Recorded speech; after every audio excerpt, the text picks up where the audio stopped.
buenos días, buenas tardes, querida familia, desde donde nos estén acompañando como cada viernes. Bueno, estoy riéndome un poco, voy a contar lo que nos pasó, que con Mario nos confundimos el cambio de horario y Mario estaba en otra actividad y recién acaba de llegar, con lo cual está recuperando el oxígeno. Así es, así es. Hicimos, claro, el cálculo sobre las 5 horas anteriores y son 4. Entonces me vi en la otra punta de Barcelona, en la otra punta de Barcelona, y tenía que llegar aquí 14:30, pero muy feliz de estar aquí.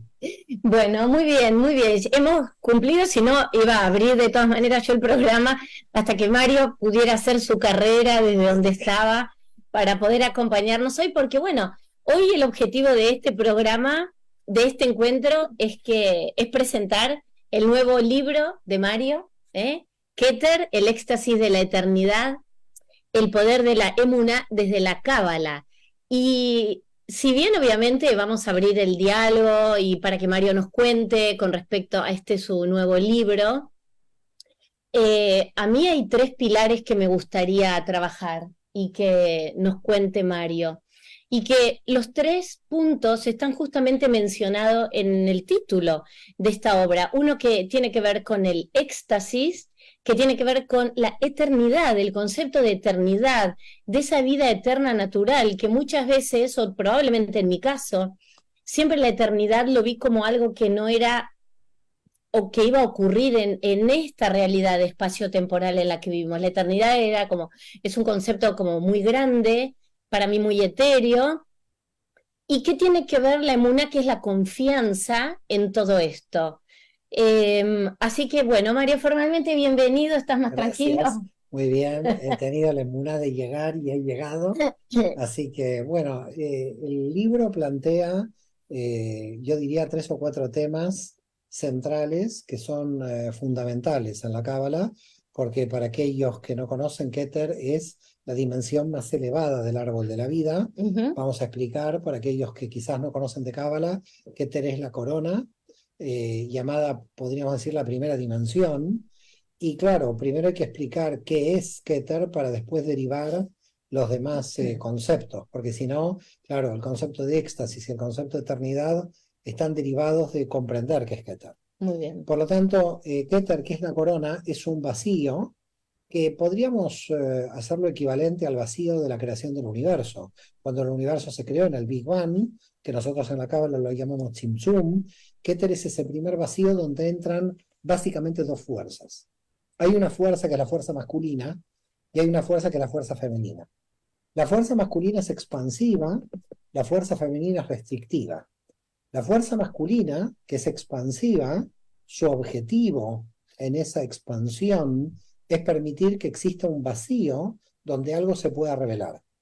Y la fuerza femenina es darle estabilidad al sistema, es decir, que la expansión no sea descontrolada y que de alguna manera aparezcan lo que se llaman las formas. Entonces, hay una energía masculina expansiva cuya función es la creación del vacío, y hay una energía femenina cuya función es la creación de la forma.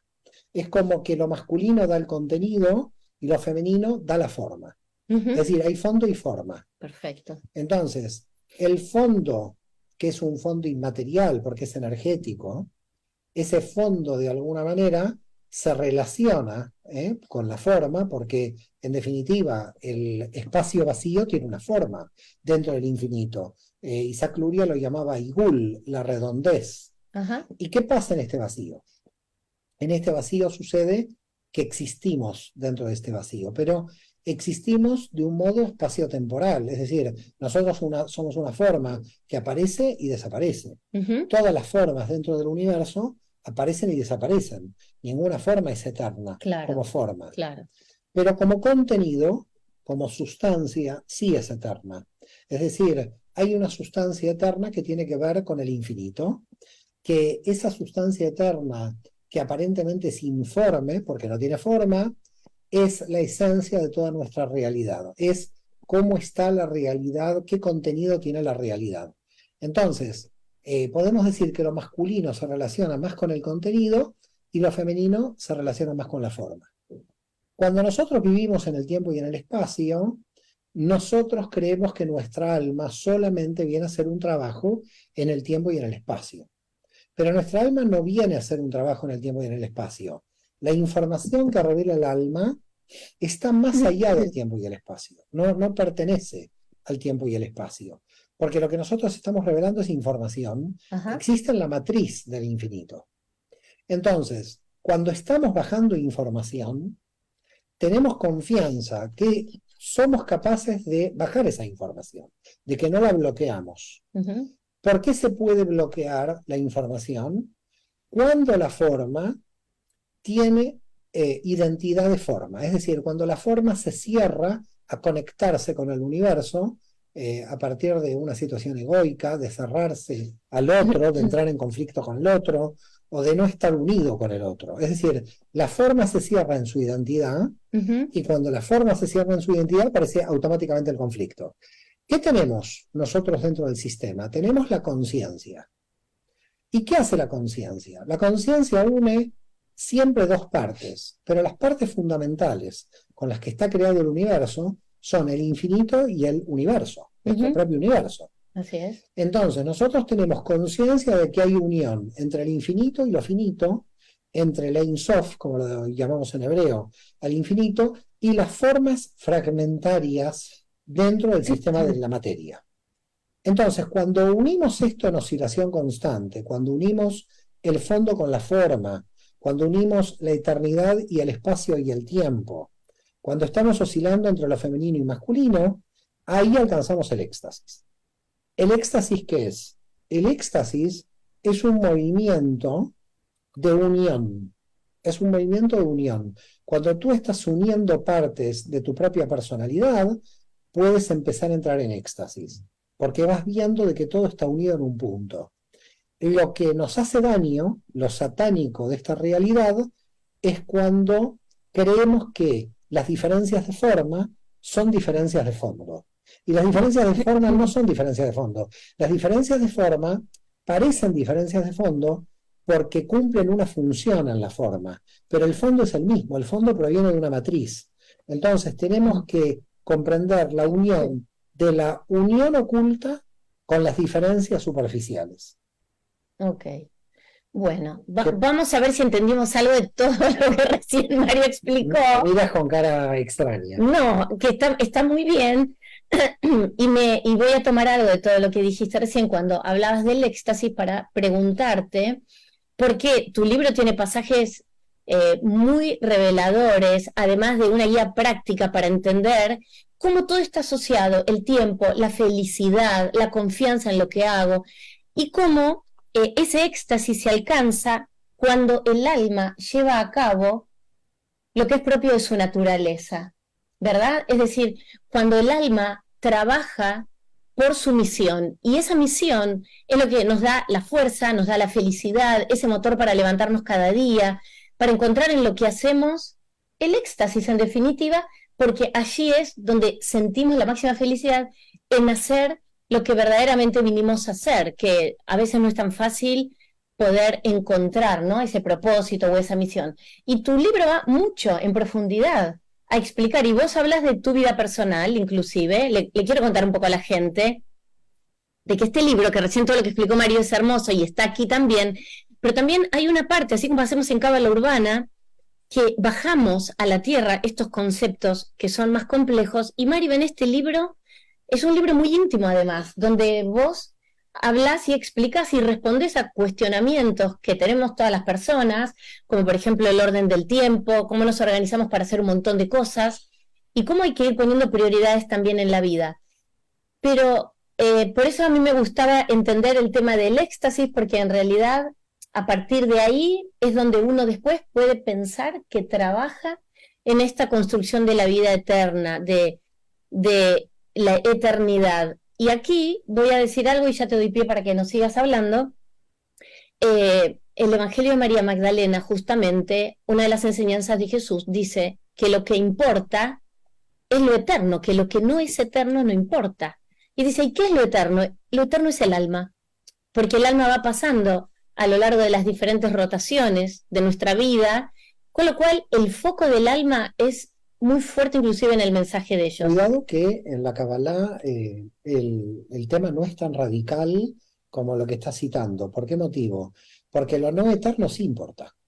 Lo no eterno importa al servicio de lo eterno. Es decir, decir que solo lo eterno importa y lo no eterno no importa, puede hacer caer a la gente en la dualidad de abandonar la materia y abandonar la vida cotidiana. Eso es un peligro que hay que, desde el punto de vista de la Cábala, no caer en porque es el gnosticismo radical. El gnosticismo radical dice, lo eterno es lo único que vale y lo espacio-temporal no. La Cábala dice, lo espacio-temporal vale como instrumento para la revelación de lo eterno. Muy bien. Es decir, cuidado, tengo temor a que alguien diga, ¿sabes qué? Abandono mi familia, abandono mi casa y voy a ir detrás de la eternidad. No, hay que tener cuidado en esto. Todo lo que nosotros hacemos en el orden espacio-temporal está al servicio de revelar lo eterno, pero en este orden espacio-temporal, sin renunciar a lo espacio-temporal. Volvemos otra vez a la unión, nunca a la separación. Correcto. No podemos separar lo eterno de lo espacio-temporal porque otra vez estamos dividiendo. Bien. Ese es siempre la trampa de Satán, el dualismo. No hay que caer en que algo es importante y algo es menos importante. Lo que parece menos importante es un instrumento al servicio de lo importante. Bueno, no sé si muy queda bien. claro, sí. Porque esto cuidado, porque si no la gente se va a quedar colgando en Keter y Keter tiene que bajar a Malhut, es decir, la luz tiene que bajar a la materia. No, voy a hacer la aclaración porque mencioné un extracto, una partecita. Esa enseñanza lo que nos trae, por supuesto, que la materia es importante porque es parte del plan de Dios y de la creación, pero lo que este evangelio con esa parte específica del mensaje dice, ojo con los apegos, ¿no? Que no sean fuente de ilusión, o sea, va por otra vía, no es que no pretende marcar un dualismo, desde luego que no, pero bueno, yo encontraba esa analogía, si se quiere, en lo que de hecho explicaste. Ojo con los apegos, totalmente de acuerdo, los apegos son peligrosos, pero también hay que tomar en cuenta de que no hay que decir, ojo con los apegos, englobando los deseos, porque los deseos son buenos. El apego es un deseo desequilibrado. Con lo cual, lo que plantea la Cábala es, nosotros somos sujetos de deseo, el deseo está bien, es bueno, pero ese deseo no me tiene que llevar a identificarme idolátricamente con ese deseo, que es el apego. Es decir, el apego es lo que de alguna manera, me une a algo exterior y me hace identificar con ese algo exterior. Yo me tengo que desidentificar de todo lo exterior y luego desear lo exterior al servicio de. Es decir, es como una doble vuelta, ¿no? Es decir, voy al vaso, no lo idolatro, pero luego lo utilizo para lograr el sentido de mi vida. Quiere decir que no me apego, pero lo deseo. Deseo y apego son dos conceptos. Es decir, el apego es un deseo desequilibrado, pero un deseo equilibrado hay que tener. Somos sujetos de deseo, porque estamos creciendo, ¿no? Es decir, el deseo de la luz divina. Nosotros estamos subiendo hacia la luz divina, pero tampoco podemos apegarnos a esa luz divina, no sea de que quedemos totalmente subyugados por la luz, y luego cuando tenemos que pagar el gas o tenemos que pagar el teléfono, decimos, mira, no hay para pagar porque estamos subyugados por la luz. Claro, muy bien. Y me encanta esto, me encantan estos debates porque nos llevan a profundizar en estos conceptos, ¿no? Que después los queremos aplicar en el día a día. Y Mario, del libro, que este es tu libro número 20? No sé, no los cuento. Bueno, yo sí, creo que es el 24, porque él es muy humilde, no lo quiere decir. No, yo te voy a decir algo. Que explique por qué no los cuenta, porque yo creo que va por el 24, más o menos. No los cuento porque en realidad, cuando yo, ya cuando nació un libro, ya ese libro, por supuesto, el autor, el lector, lo está disfrutando, pero yo ya estoy disfrutando de una nueva investigación. Muy bien. Es decir, yo no soy cuantitativo, soy cualitativo, en el sentido de que yo no acumulo libros, solamente avanzo hacia la luz del conocimiento. Así es, y eso justamente es, esto también lo revelás en este libro de Keter, justamente. ¿También lo revelo? Sí, claro. Ah, mira, decís no sabía, que, sí, es más, lo tengo marcado, ven, lo leí porque tengo que hacer estoy avanzando tanto a la luz que me olvidé. Te olvidás de lo que escribís. Eso puede pasar, pero bueno, no lo voy a... Pero Mario, mira, justamente aquí está, dice, si Dios me otorga este nivel de potencial, ¿acaso no lo debo utilizar? Por supuesto, lo debo utilizar al máximo. Y entonces él dice, no es que yo acumulo tesis doctorales o acumulo libros, sino dice, lo que yo estoy haciendo cuando hago una tesis doctoral o cuando hago un libro, es desarrollar el sentido de mi existencia. Entonces dice, ¿qué sentido tendría para mí acumular libros? Él no lo hace. Él no escribe libros por la acumulación, ni un libro ni las tesis doctorales. Lo que hace a partir del medio que es la escritura es revelar la luz que recibe su alma. Mira, yo te voy a dar un ejemplo de esto que es muy interesante. Schopenhauer escribió 4 libros, Sí, de los cuales uno se llama De la voluntad y representación. sí. Ese libro de Schopenhauer es bestseller, influenció en muchísima cantidad de pensadores luego. Y luego tenés un escritor como Isaac Asimov, que creo que fue el hombre que más libros escribió en su vida, casi 800 o 900 libros. Qué locura. Sacaba un libro cada 2 meses, Isaac Asimov, o cada mes. Realmente estaba sentado todo el día escribiendo. Entonces, claro, no es la cantidad. Asimov se lo conoce porque tiene muy buenos libros de ciencia ficción, que hoy ya no es tanta ciencia ficción en realidad, pero Schopenhauer, con 4 libros, uno de los cuales fue muy famoso, es decir, aquí no es la cantidad, aquí es qué luz irradia una obra. Un escritor puede hacer una obra en su vida e irradiar y ser conocido por esa obra. Y otro escritor puede hacer 60.000 libros y que quede desapercibido, porque en realidad comunica muy poco, no comunica lo que debía comunicar. Por lo tanto, aquí, como todo en la espiritualidad, no es una cuestión de cantidad, es una cuestión de calidad de la luz, de lo que uno baja, de lo que uno revela, de la sustancia. Se pueden hacer un montón de libros humo, o se puede hacer un libro de contenido. Y por eso cito a Schopenhauer, más allá de que no estoy de acuerdo con muchas ideas de él, porque era muy pesimista, ya no lo soy, yo soy muy optimista. Entonces, De la voluntad de representación es una obra maestra, le llevó no sé cuántos años, y es uno de los pocos libros que escribió, porque casi no escribió libros, escribió 4. El más grande es este. ¿Qué quiere decir? Quiere decir que cuando uno realmente baja luz, baja una información de contenido, no es necesario escribir una cantidad de libros tan grande. A veces con un solo libro, o a veces con ningún libro. Fíjate el caso de Jesús de Nazaret, que le escribieron. Claro. Es decir, o Pablo, ¿no? Que escribía solo cartas. Es decir, tampoco Pablo escribió que sepamos ningún libro. Eran solamente cartas a comunidades. Tampoco era. Entonces, yo relativizaría la cuestión de cantidad. Yo básicamente me concentraría en la cuestión de calidad. Sí, y eso me gusta mucho porque además este libro tuyo, a diferencia de muchos otros, tiene un tamaño razonable. O sea, a lo que me refiero, lo que le da la importancia y la sustancia al libro es el contenido. No importa, hay veces que hay libros que tienen 500 páginas y en definitiva o son pesados de leer, uno los empieza y los deja porque la terminología es compleja o porque no atrapa al lector, o por 1000 circunstancias. Y en cambio, este es un libro que ofrece una complejidad si uno no conoce tanto de Cábala, pero también es un libro que por muchas partes habla en un lenguaje muy sencillo. Por eso me encanta la tapa, debo decir que la portada es muy linda. La portada se la debemos a Daniela Berdichevsky, que ha hecho una portada increíble para la editorial Kairos. Porque refleja muy bien, fíjate, ¿no? Para explicar un poco también la tapa, es lo que se llama la letra oculta de la cábala, la shin de 4 ramas. Sí. Los que saben hebreo, el hebreo tiene 22 letras, pero hay una letra 23 que se llama la letra oculta, que va a ser revelada en la época mesiánica, en el futuro. Entonces, yo lo que quise es mostrar esta letra como empieza a revelarse la era mesiánica. Muy empieza bien. a revelarse Ahí el futuro, ¿no?